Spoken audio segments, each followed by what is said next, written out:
Cinema பத்திரிகையாளர் திரு அரவிந்தன் நம்மோடு இணைந்திருக்கிறார். வணக்கம் திரு அரவிந்தன். வணக்கம். திரைத்துறைக்கு திருமிகு சரோஜா தேவி அவர்களின் பங்களிப்பு எத்தகையது?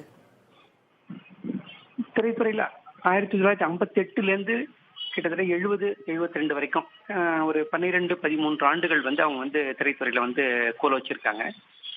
அவங்களோட பங்களிப்பு அப்படின்றது ஒரு அந்த காலகட்டத்தில் வைஜெயந்தி மாலா, பத்மினி, சாவித்ரி அப்படிப்பட்டவங்க இருந்த காலகட்டத்தில் அவர்களுக்கு போட்டியாக இணையாக சொல்லப்போனா நட்சத்திர அந்தஸ்து ஒரு படி மேல வர்றதுன்றது ஒரு சாதாரண சாதனை இல்லை. இன்னும் ஒரு முக்கியமான ஒரு இதுன்னு சொன்னாக்க நம்ம பல விஷயங்கள் பேசலாம். ஆனா முக்கியமான ஒரு பங்களிப்புன்னு சொன்னாக்க அந்த காலகட்டத்தில் நடிப்போ அல்லது சரியான ஒரு வசன உச்சரிப்போ இல்லாம யாருமே வர முடியாது. எந்த மொழியை சேர்ந்தவங்களா இருந்தாலும் வர முடியாது. அழகை மட்டும் வச்சுட்டு உள்ள வந்துட முடியாது. அப்படி இருக்கும்போது இவங்க அதுல நடிப்பு, வசன உச்சரிப்பு அந்த மாதிரி விஷயங்கள்ல மற்றவங்கள மாதிரி அவங்களும் தேர்ச்சி பெற்ற இது இருந்தது.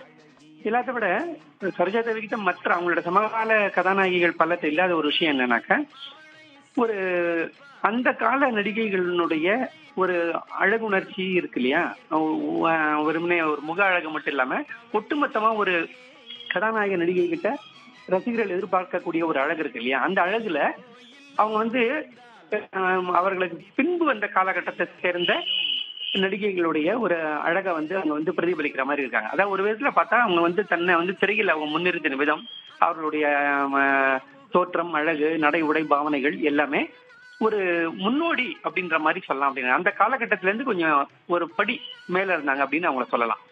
அது அவங்களுடைய தனித்தன்மை அப்படின்னு நான் நினைக்கிறேன். நடிப்பு, அவங்களுடைய நடனம், அவங்களுடைய வசன உச்சரிப்பு அதெல்லாம் தாண்டி இது ஒரு முக்கியம் நான் நினைக்கிறேன். நான் மாபெரும் பங்களிப்பை ஆற்றியிருக்கிறார் திரைத்துறைக்கு. இணைப்பில் வந்தமைக்கு நன்றி திரு அரவிந்தன்.